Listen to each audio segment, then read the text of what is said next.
Ok. Mote lisusu.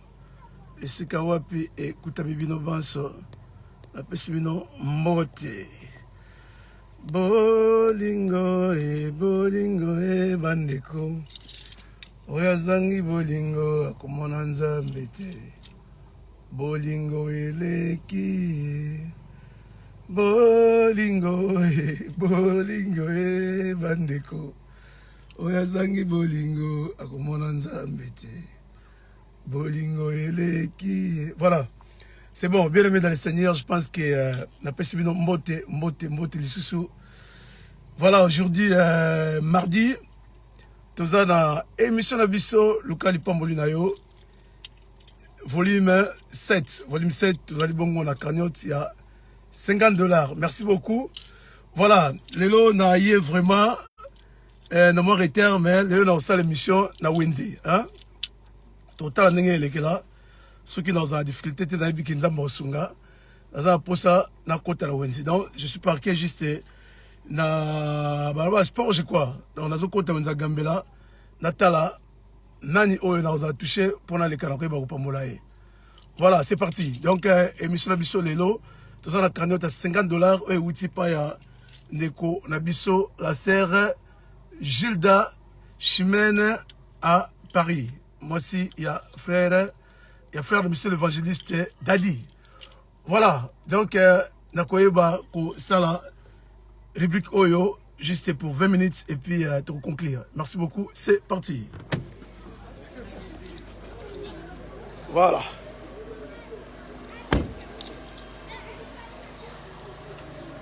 Voilà, c'est parti. Nako Meka pour ça la ligne Oyo. Dans le sport, dans le Keniskoyo, dans le marché à Gambela. Je pense qu'au sport, je pense. Pardon, on va venir sport, hein? L'Issala, voilà.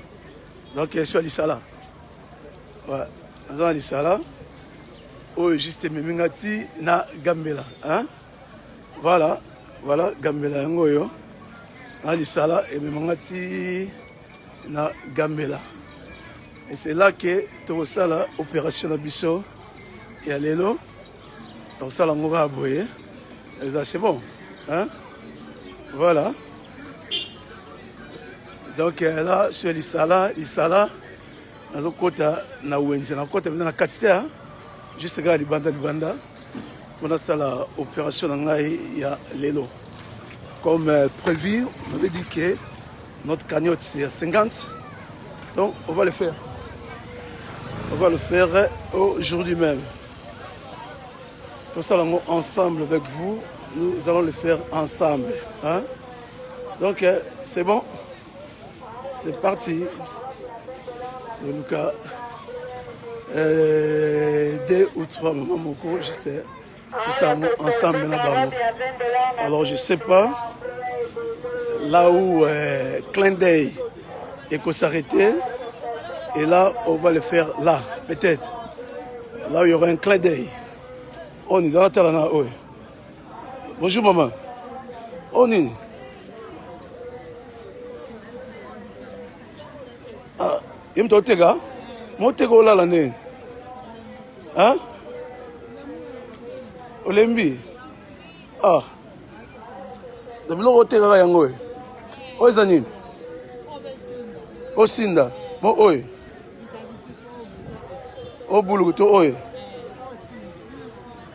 Ok. Voilà. Na fumé biloko na yo hein. On est somba. Comment on est?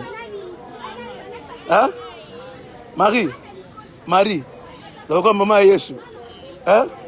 Ah. Bikolo na kutana ba Marie trop. Hier pe na kutana na Marie. Amen. Mais on était go lambola la bonne. Hein? Ok, en fait, na frère na yo. Mais pourquoi na na frère na yo? Hein? Hein? Dans la vente nan pour. Ah mais le bara. Na bi na frère na yo. Mais pourquoi na na frère na yo? Hein?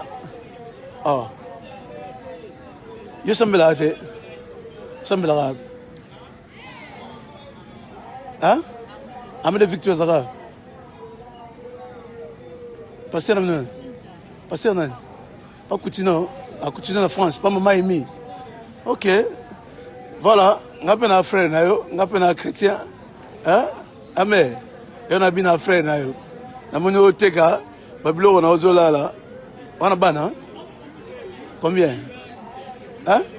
7. Ah bon? Bon papa. Ah professeur. Bon. On n'a pas de Amen. Amoni, oye o tekate o là. Hein? Comme s'il y a un problème. Elle m'a marié. Elle s'est mariée. Problème de l'embiganga. Ok. Si vous avez ça, vous marié. Il y a un sauté. Et vous avez combien? Comptez, gars. Si vous comptez. Hein? Il y a marié. Vous avez marié. Il y a marié. Il y a marié. Il y a marié. Tout cela est marié, il marié avec un boulot couteau, avec un ngai na kuta na marié awa elle kambo hein voi na vai na marié tu vai na marié pemenya ya marié ya ta biso na marié tu vai na mabela hein ya marié la sœur armée de victoire atanga bilo na oteka wa to ba soza combien lelo hein. Il y a un chrétien. Donc, j'ai fait souvent l'évangélisation dans les médias. Ah, Yamari. Ah. Tout le monde a Yamari, à l'embi, Yamari, à l'ala. Bon, ma sœur, yo comment est? Hein? Yo pour Otega? Otega dit Tombola. Vous, est-ce que vous avez mis ça dans le côté? Ok, moi. Akimi moi, puis là, on a quoi là, Otega. Et bon, maman, la bisoguna. Eh ben, nega. Ok, bon.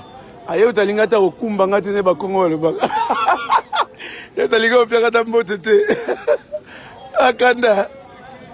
Ok, Yamari. Puis là, on sait combien nyos. Nyos 2400. Ah.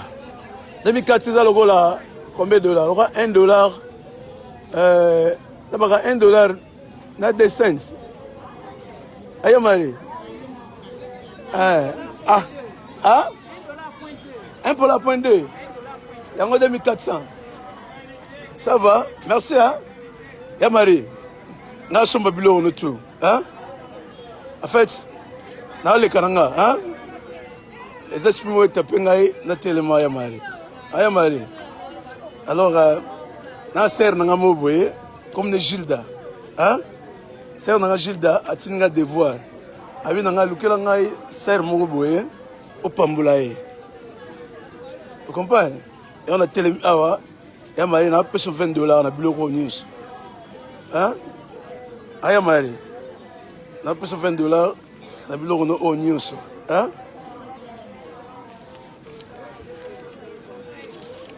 Ça. Aïe Marie. Hein? Oui, ça c'est Gilles Dani. Hein? Hein? Maman Gilda. Ouais. Maman il y a Maria Zola là. Elle te dit même pas. Hein? Mais écoute, qui est qui moi? Hein? Il y a qui moi? Amen. Si on pose ça dans l'année, on sommes bilogo tout. On pose ça dans l'année, on l'a gâté de missa tout, yo kabela batu. Hein? Vous promettez là? Hein? Hein? Zana yo tin la magie da, tin la c'est Gilles da mode.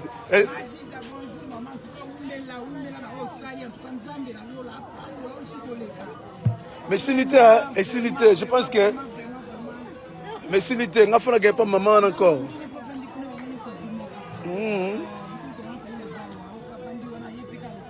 Ok. Donc il y a une moto mais pas mbolaye. Hein? Mais la maille peine personne à madame. Ça oui. mais oui, c'est Gilles Dani. On a payé $10.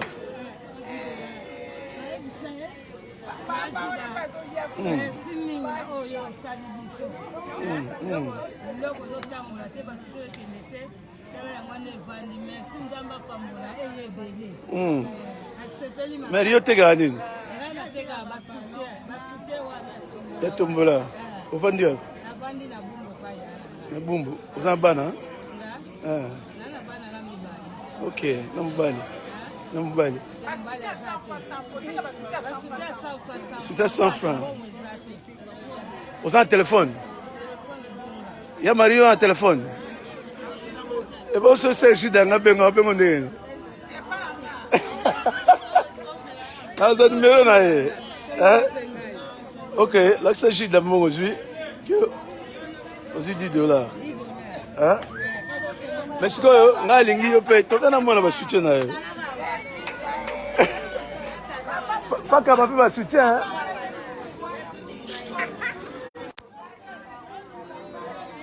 Mais il on note ga yango. Ok. Ok. Ok. Ce qu'on est à Boelelo, mon yo $10. Parce qu'on a lingo pambula tête des personnes au câble bango si tu fais les mails. Amen. Au salango. Hein? Au sabe la mer. Pas eu. Ape valongo. Ezaka nzambe. Amen. Pambula tête des personnes. Amen. Ok? Ça va. Câble la tête des personnes et ça bien. Hein? Ok. Merci. Hein? Ah. Même si on papa pas à te gâter. Aux autres gagné, hein? Là, ma cache n'a pas été. Exact.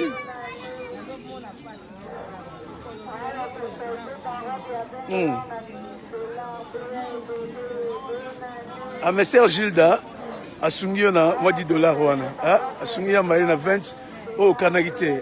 Faut que ça gagne. Hein? Amen. Ok. Donc on a Zoya. Ok. Voilà. Maman Gilda, je pense la série Yoana, au Monier. Et moi, mon esprit est touché. Il faut le cas d'abord. Mère Mourasawa.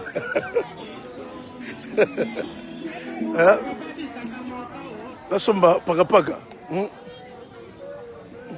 Na posa parapaga. Mère, bonjour. Na posa parapaga, mère. Bon, oh, rouge, Nine. Hein? Pomme rouge. Mais revenez. Ah, mère a bonne à filmer. Ah, ça va, là, il n'y a pas de mère. Oh, yo.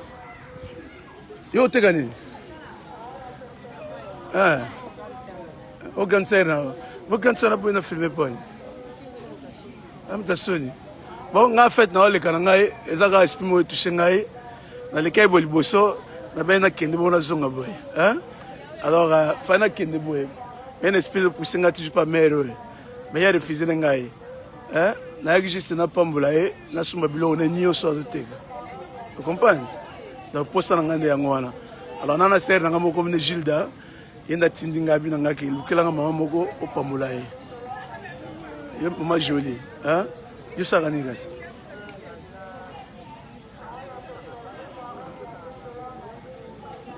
Ok. Donc, il y a un bon. C'est comme ça. C'est comme ça. C'est Pauline. C'est Pauline. C'est Pauline. C'est Pauline. Quand ils sont ma bilo là. C'est Pauline. Il y a une petite scène. Ok. C'est pour la lignité. Ça va. Mais quand je suis venu à Tepega, il faut bénir le Seigneur. Ouais. Ma Pauline, tu as filmé, tu as bon, à tout bon, maintenant, on a un bilo. Il y a un bilo combien? Il y a Pauline.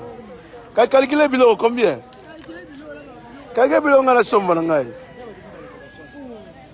Aya Pauline. Ya Pauline comme sœur nanga, sœur nga landa comme Pauline. Ya Pauline. Bilo combien? Ah, mais yo te katenga na posa na somba bilo tout. Quand vous calculez ça. Ya Pauline oka sunu pani. Aya pota ya Pauline yo. Gilles de Moni ya Pauline aboy na hôtel biso. Ah, calculez nga na posa na somba bilo ya Pauline. Ya Pauline na yo soni.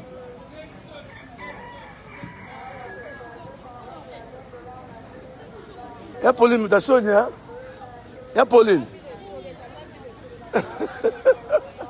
Ya Pauline na yo soni. Gilda, moni ya Pauline na lingi na été.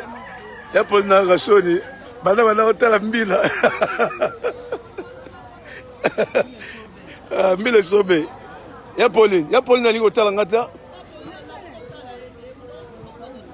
Na somba bilo opina lingi hôtel client ezalaka. Aya Pauline. Bon. Donc ya Pauline le biboye, na somba na ngaka ya combien? Na somba ya $10. Hein? Genre. Pardon. Et quand on a posé à Pauline, genre, $10 à combien? À 20 000. Et Pauline, peut-être à 20 000. Peut-être un bon. Peut-être un bon. C'est un bon. Et Pauline, c'est un bon.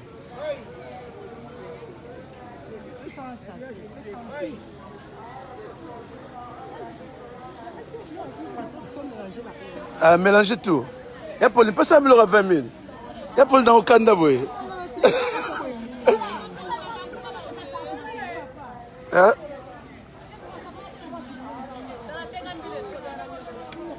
Ya Paul na ligne o tegate.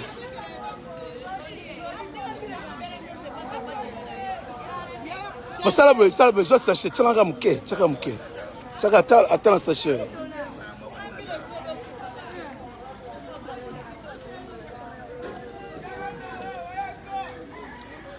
Ya Paul na mtasoni. Ekoki. Ya Paul nga kenanga. La tiglo $10, le reste mosunga bandeko. Hein? Fana pese plus, mais Paul na lingi na été. Na kena ngai, hein? Ya Pauline, na ser na ngamo comme Gilda, inda bi na ngai neos bimi, so comme na baba li sala, hein? Parce que kota ta makolo, na ti voiture na ngana kwa. Bi kota boye, no ka ser mo pambula ya, on a koti boye. Hein? Gilda ser na ngava na France, asa na prison, na Paris, hein? Donc aida battement trop, ne atinde ngana ser loko. Tu vois? Donc, il y a Pauline na ligne na été. Ah, mais c'est, au web, c'est Gilles Dani.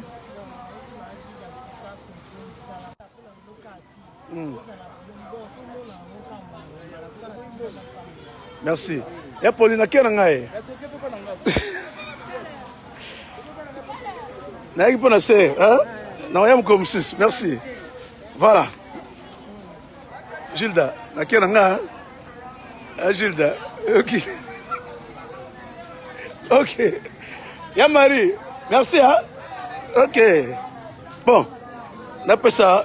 On a $10 on a fait ça à frère. À frère, on a fait $10 genre. Au bagisa, on a commerce na yo. Et ça c'est un Gilles Dandé, a pêché pour la bleu on a été quoi. Le binani. Là ma casse na côté.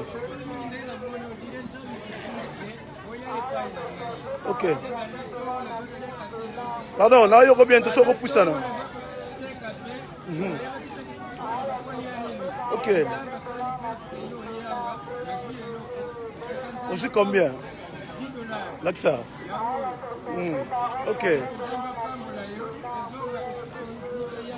Merci beaucoup. Merci. Ok. Ok, merci, hein? Ok, voilà. Bon, Gilda. Ok, merci.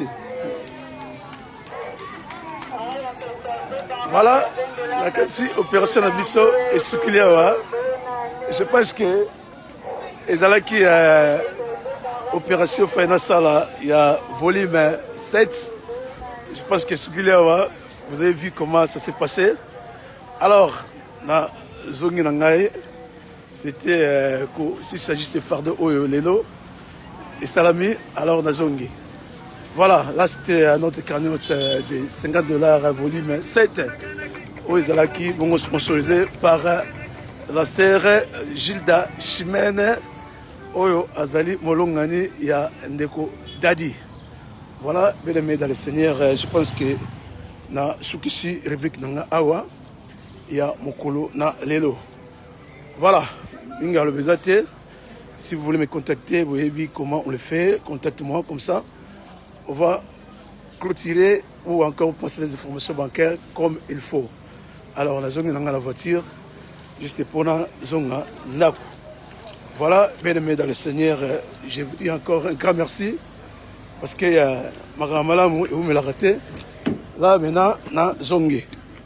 Ok, voilà. Bien aimé, nakansi nasukisi awa lelo kanot nabiso asuki awa oyo ezalaki bongo volume 7 na ezalaki touché oya na gambela ya kopambola bamama oyo omoni koma moto bamama na biso ba omoni koma bamama na biso basili kopambwama ezalaki fale na sala yango mpona nakoma calme. Alors volume 7 esili kosalema et pas maman oyo msusu na monaka bandako la teka bulukutu. Donc aye bulukutu yango valeur nango ezaka 2400 loka $2 seulement. $1 kutu. $1 seulement. Aye ko teka mazana bana. Na yango wana na yaki juste na sala service oyo.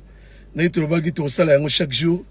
Vraiment nzambe apambola bandeko nyonso oyo bazali ko pambola émission oyo na bakanyot nyonso oyo zo salema nzambe alikana ko ba ko pambola bino bonso.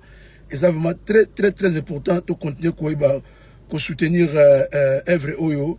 Et puis, tant que tout ça va activer, Nzambe a raison que c'est la biso ya mingi.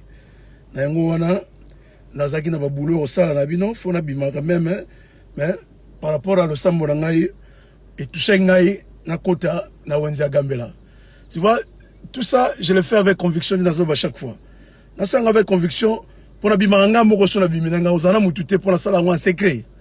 Nalinga kozana mutute sur na bimi le ba keta msusu tozana na chauffeur mais souvent na ngamoko na filmanga moko na bimanga moko pour osala ba cérémonie o nyonso yango nalinga ate kosala yango esika o ba yebi ngai na pe kosala ngote na batunga na yebi parce que eza bongo bénédiction na yango lelo na yaki awa na marché Gambela juste kosala oyo kanet na biso ya volume 7 oyo ezalaki bongo touché et passé à Nabiso Gilda au Azana France, Gilda à Paris, yende à l'engagito sala et logo. Voilà, n'a pas simbo te pas à maman Florence Malé ou Azolo Nabiso na Maroc, Chabiso na Losambo, Nzambe à Pambola, maman Florence Alabi, te peut ça y numéro Nabiso, ceux qui ont comme Nabiso, na WhatsApp Nabiso Zali 00353 87 60 13 229 00353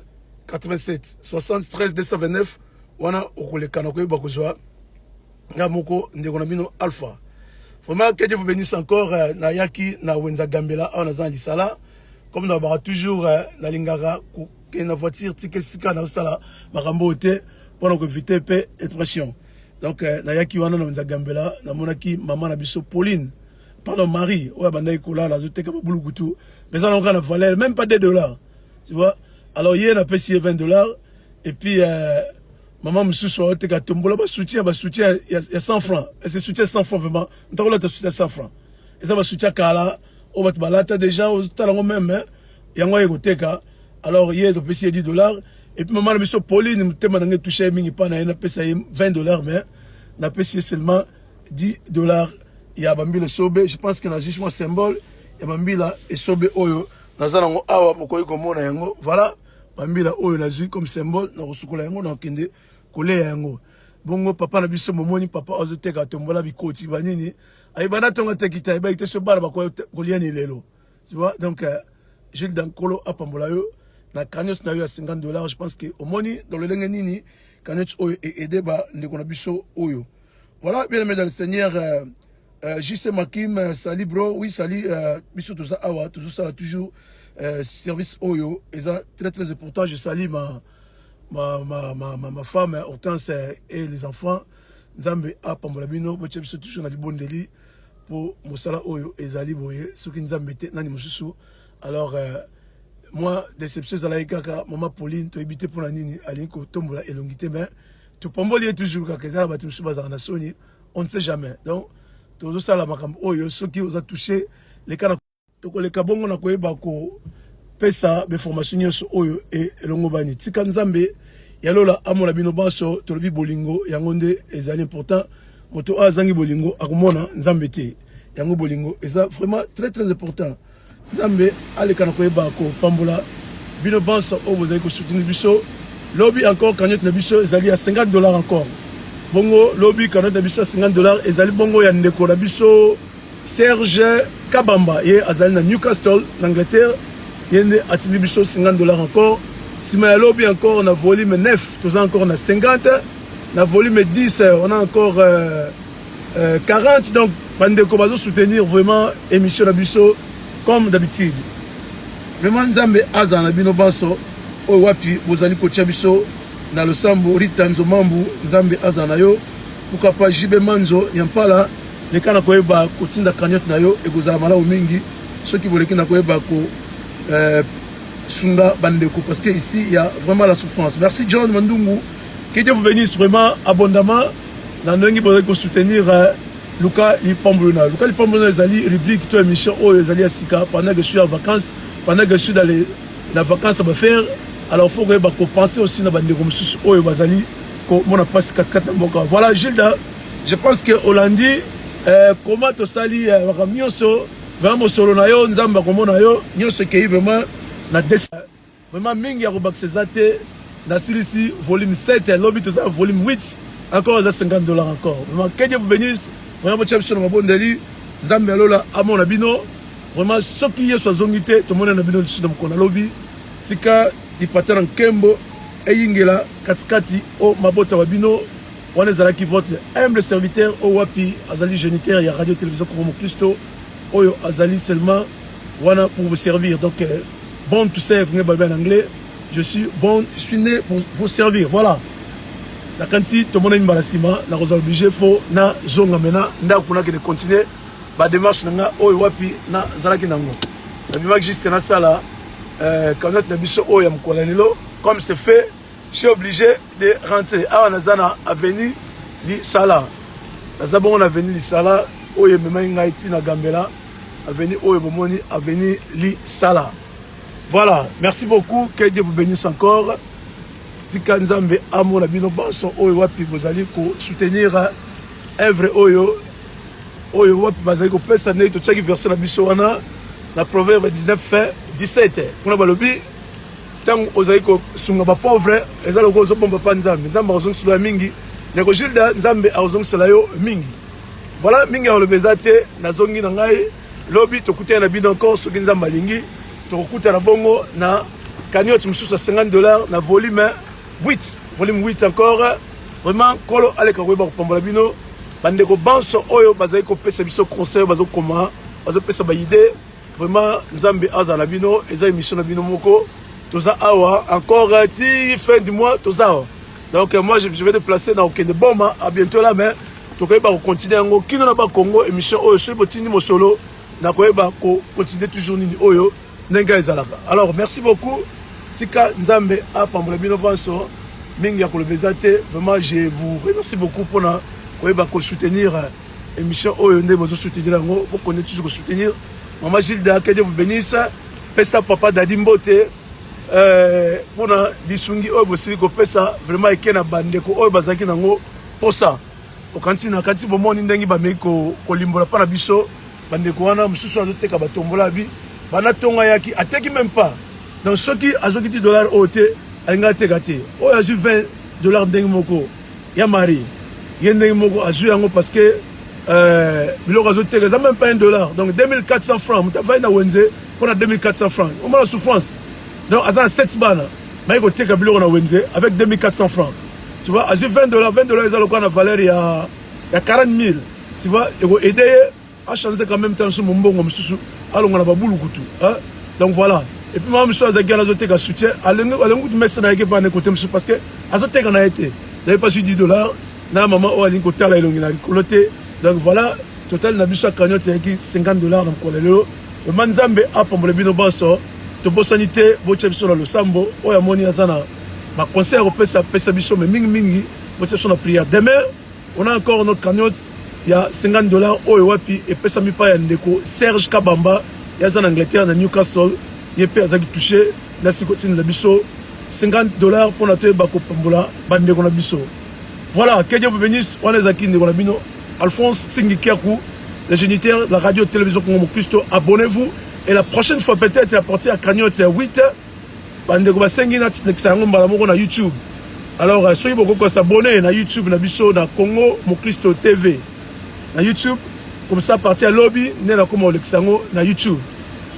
Na YouTube ba le cas direct na YouTube na biso. Que Dieu vous bénisse. Minga le bezate vraiment je vous remercie beaucoup. Nzambe alola amona bandeko banso na biso.